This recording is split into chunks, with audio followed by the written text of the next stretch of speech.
What's up, katropa? Kita niyo yung lumang gusali na to.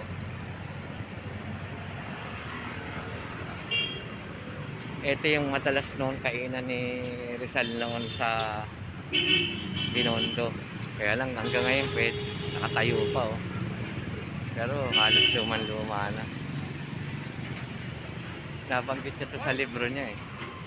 Yung Il Filibustero na Canole Metangre, madalas kainan niya rito Palsitere sa Binondo.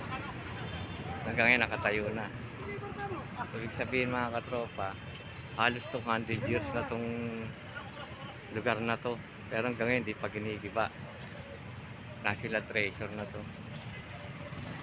Pagitan ng tulay ito rito, kabilaan. Mas malapit sa Binondo Church.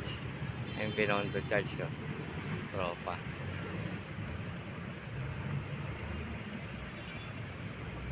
Kita nyo naman, luman-luma na oh.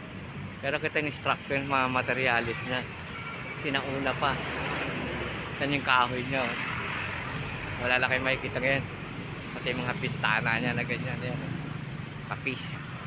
Talagang luman-luma na. Ayan oh. Yung kahoy niya nakita nyo. Gitna. Kaya pag napadaan kayo rito sa Binondo, alamin nyo na lang. Tingnan nyo na rin mga katropa.